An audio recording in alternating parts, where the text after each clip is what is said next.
What's up, guys? It's Hank Blue Blue here, and I wanted to talk about the best modifications that you can do to your bike if you have a Fantic until 2020 at least, because these mods are gonna be about these bikes until 2020, from 2017 to 2020. I mean, what the fuck? Now you have to interrupt me. There's a fucking fighter jet, and I'm sure you can hear it, but anyway. So most of the mods that I'm gonna show you are gonna be non-cost effective, because there's one thing about these bikes that is that they are very restricted, and Fantic itself is required to restrict their motorcycles in order to sell them, because they can't sell you these bikes if they are not under 15 brake horsepower or something like that. At least in my country. Your country may be different, but usually it's 15 horsepower and 11 kilowatts. Okay. So most of the modifications that I did to my bike are just removing the restrictions and you know, taking away some stuff that may have had it a little bit of weight and stuff, because the philosophy of these bikes, at least my philosophy about these bikes, is that they are super lightweight, and that's what I love about Fantic. They are very lightweight. There's no other bike that is as light as these in the industry, so that's a really good plus if you enjoy, you know, riding well all over, to be honest. I mean, if your bike is lightweight, you're gonna have improvement all over the place. And another thing, there's a plus. Most bikes that are 125 cc's are gonna have this engine right here. This is the Yamaha / Minarelli 125. This is pretty standard engine. Not very. When it was first built, it wasn't like they didn't thought about this engine as a high performance engine. It was thought more of the you know, being comfortable, being reliable kind of engine. Okay, but there's a good thing about this engine, and the good thing is that it can rev very high indeed. And not sure about the rev limiter, but I can assure you it's beyond 10,000 RPMs, even beyond 11,000. From what I've heard, it should be either around 11,900 RPMs or 12,500, but either way it's pretty high. So let's get into it. Basically, the first modifications that you can do about this bike is and maybe it's gonna be the only one that is gonna cost money, is this one. You can see in there's the air filter. It's not the original one. It's kind of difficult to see it. Yes, this one. This is the air filter that I chose, and I bought it from HTM Racing. It costed a lot of money, and I tell you what, if you can find it not from HTM Racing, buy it. I mean, go look at HTM Racing and see the name of the item, you can it's very easy.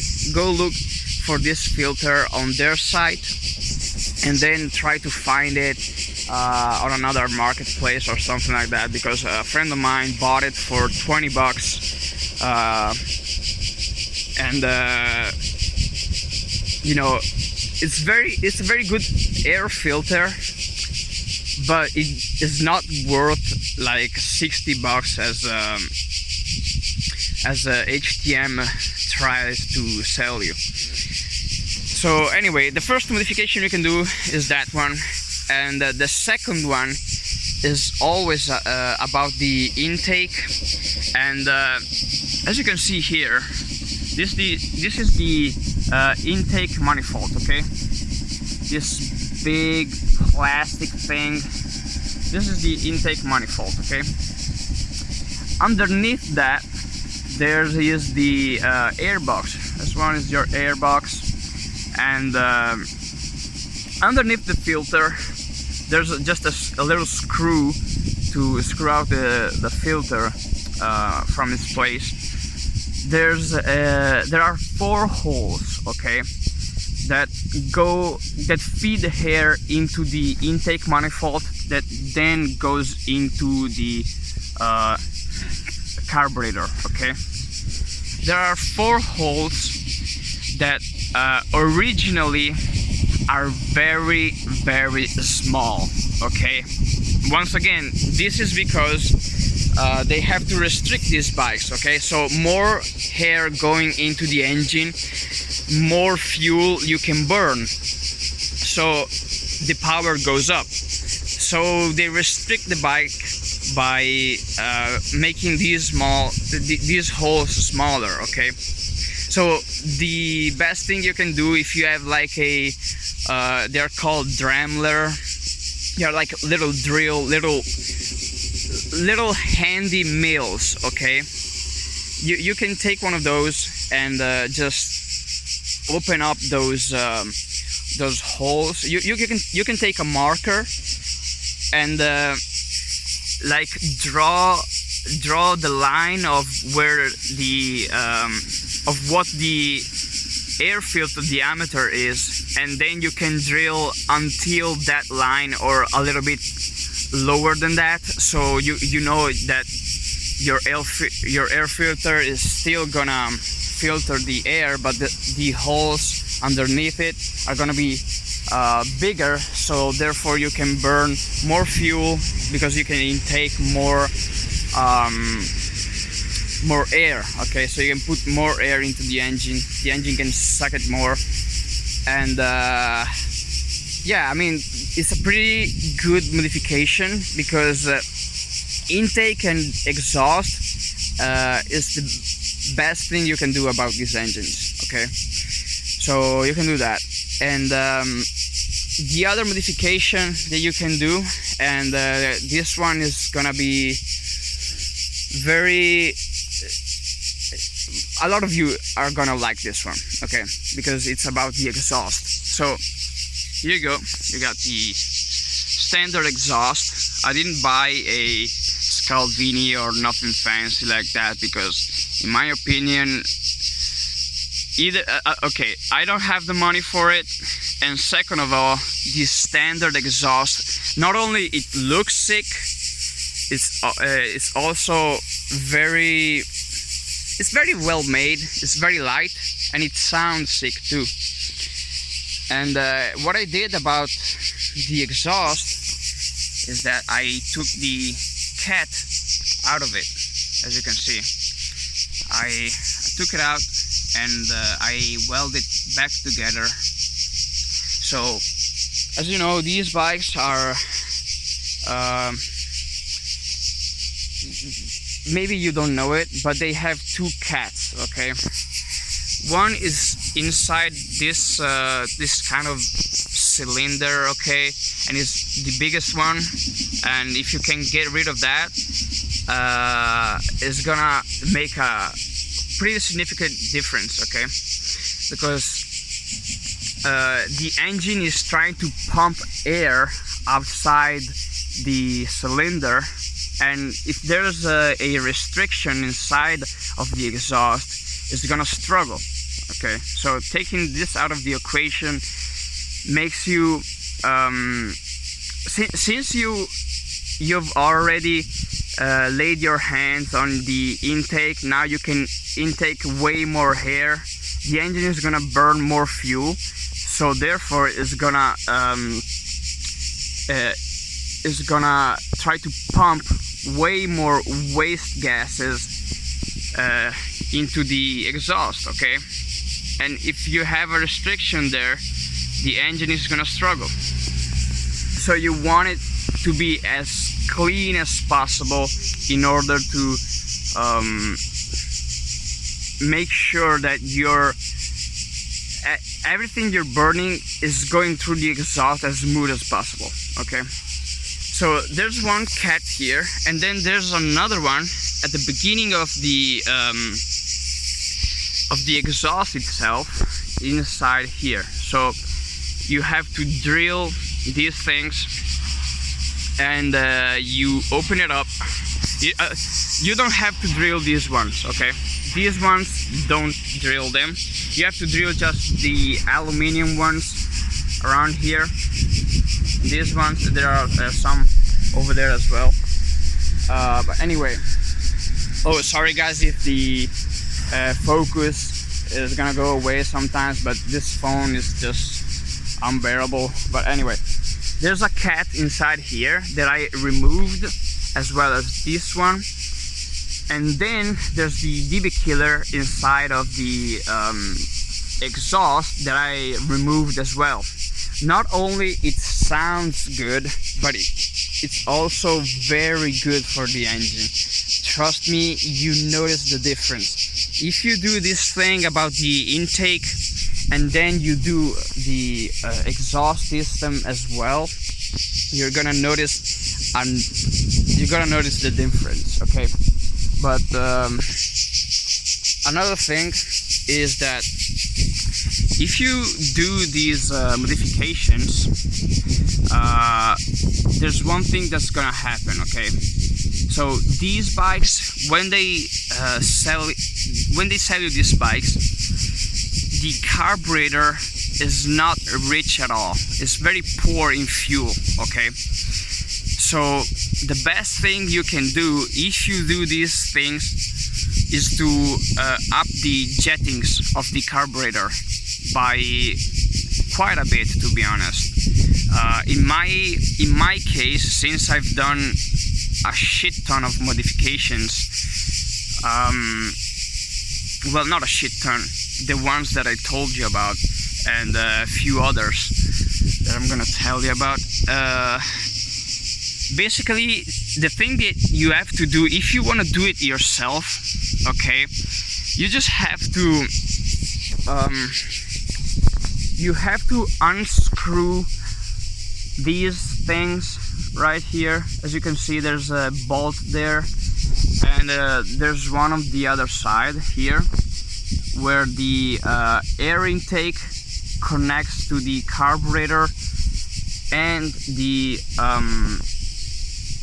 carburetor connects to the engine itself. Okay, so basically you don't want to unscrew them entirely. Okay, you just want to unscrew them a little bit so the carburetor can move freely. Okay, and another thing, you also want to remove this throttle cover.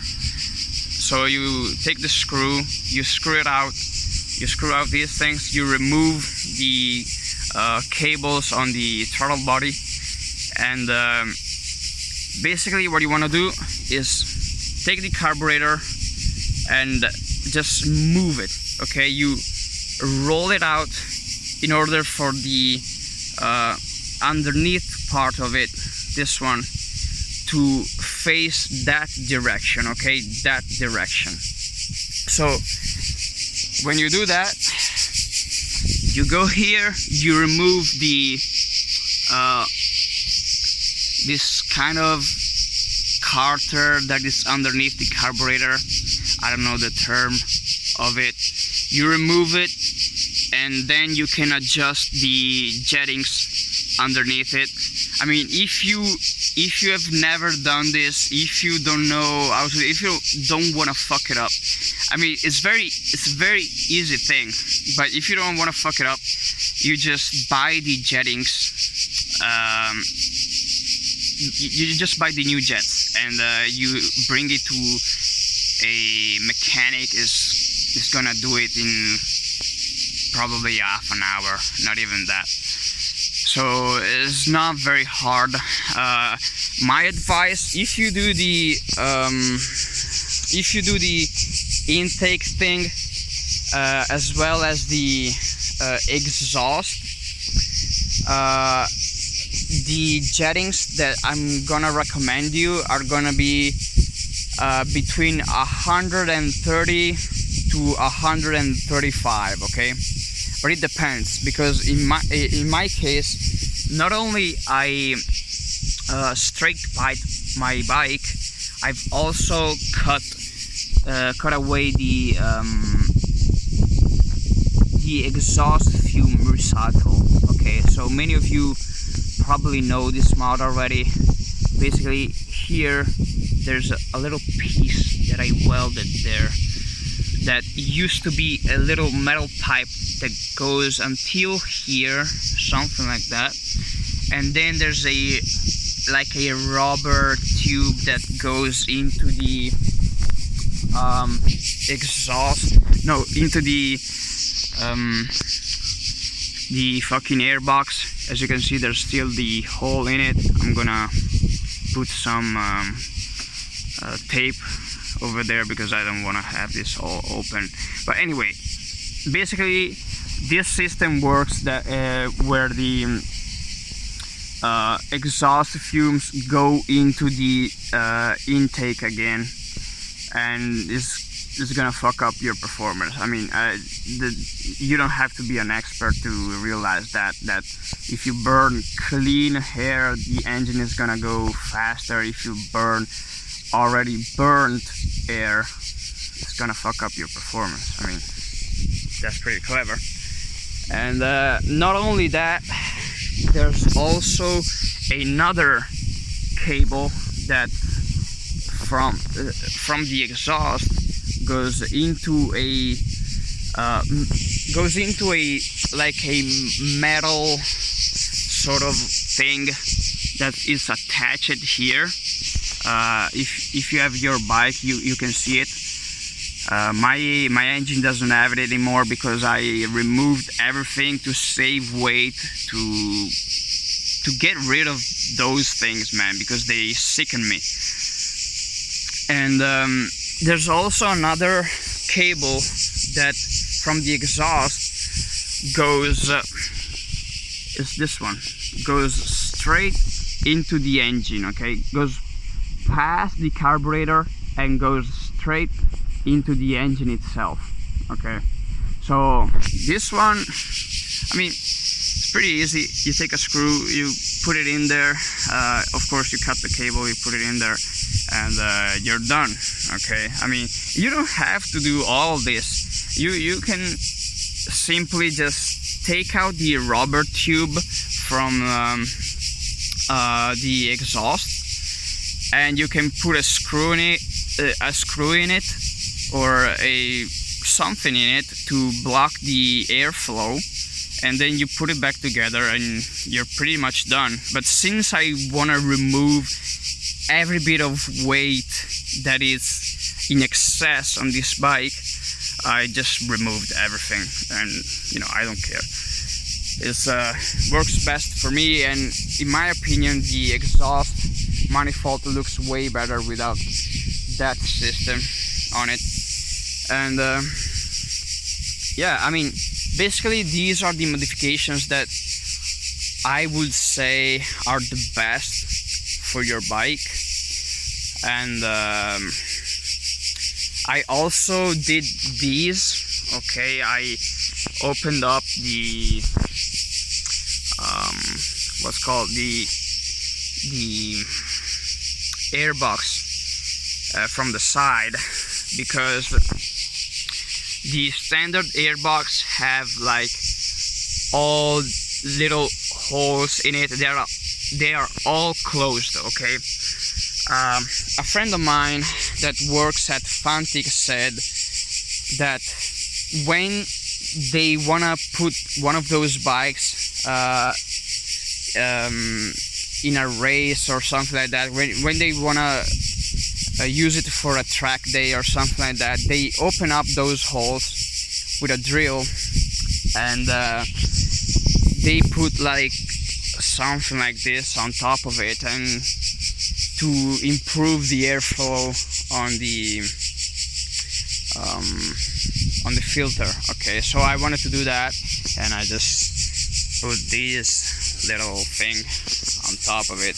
I don't recommend doing it because probably some of you use their bikes to go to school, to go to work or something like that, and it's not the best case scenario if, like, let's say it's raining.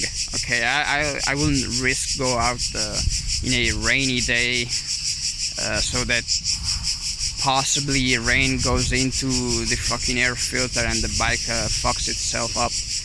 But you know, I mean, I kind of wanna test a few things, few modifications that I wanna do in the future. So this is not gonna be the final version of it because I'm a mad lad. And I want to try a lot of things. And anyway, another modification that I did is to swap the original piston to a high compression one, aluminum one. Basically, that's a pretty good modification, but it's gonna cost you a bit of money, and I wouldn't recommend it.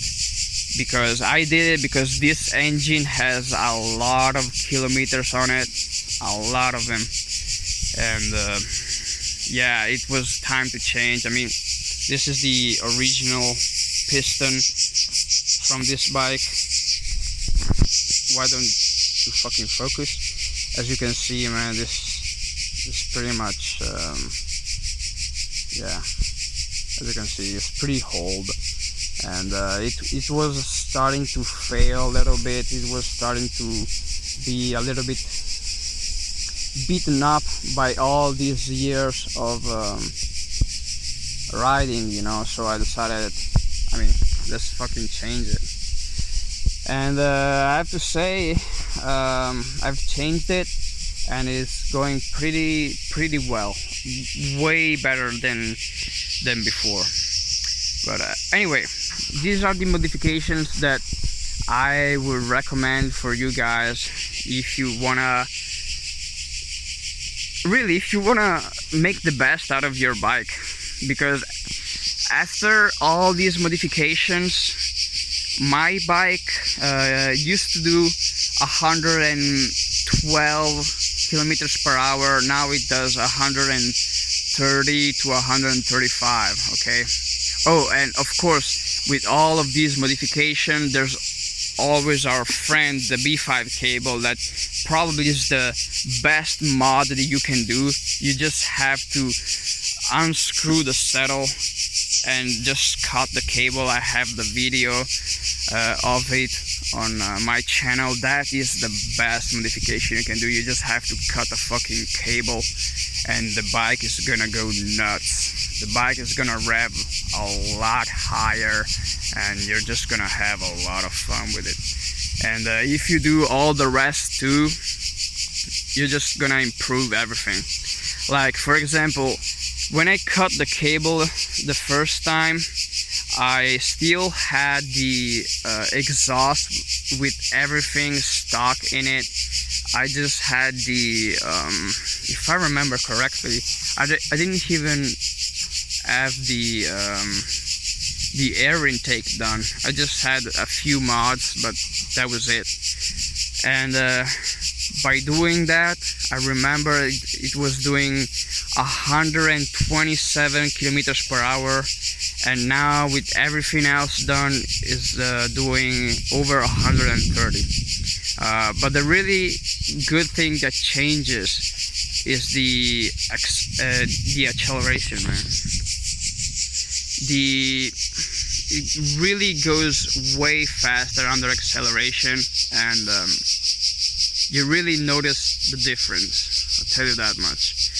So yeah, that's it. And I hope this video helped you out. I know it took me a long time to do it. Took me this video is gonna be very long indeed, but I mean, I have to explain to you guys how these mods should be done and why you should do it, sorry. Because I really feel like these bikes have a lot of potential that is very non-cost effective. Like, you don't spend a lot of money by doing these things, and the results are gonna be amazing. Like, people spend $300 on a new exhaust system, when if you have a little bit of skill, you can just cut the one that you already have and do a few works, and the exhaust is gonna sound even better than the one that you will pay $300 for, and it's gonna perform just as well. I mean, to me, it's a no-brainer. And the intake one is another example of it. I mean, you don't have to spend a lot of money. You just have to do basic stuff, and the bike is gonna fly, man. So yeah, I mean, that's it for me. I hope this video was helpful. If you liked it, I mean, like it. If you didn't, dislike it. I mean, do whatever, man. I'm here to tell you guys how to improve your bikes for free, or you know, almost for free. Okay, so do whatever with the thing that I told you. If you don't feel safe doing it, bring it to a mechanic. Just don't get ripped off from it. So I'll see you guys in the next video. I'm gonna bring a video about the new piston and how the bike is gonna run with the new piston. Spoiler alert, it's freaking fast, very fast. But anyway, see you guys in the next one, and hope you all have a great day, ride all day long, and have fun with it. See ya.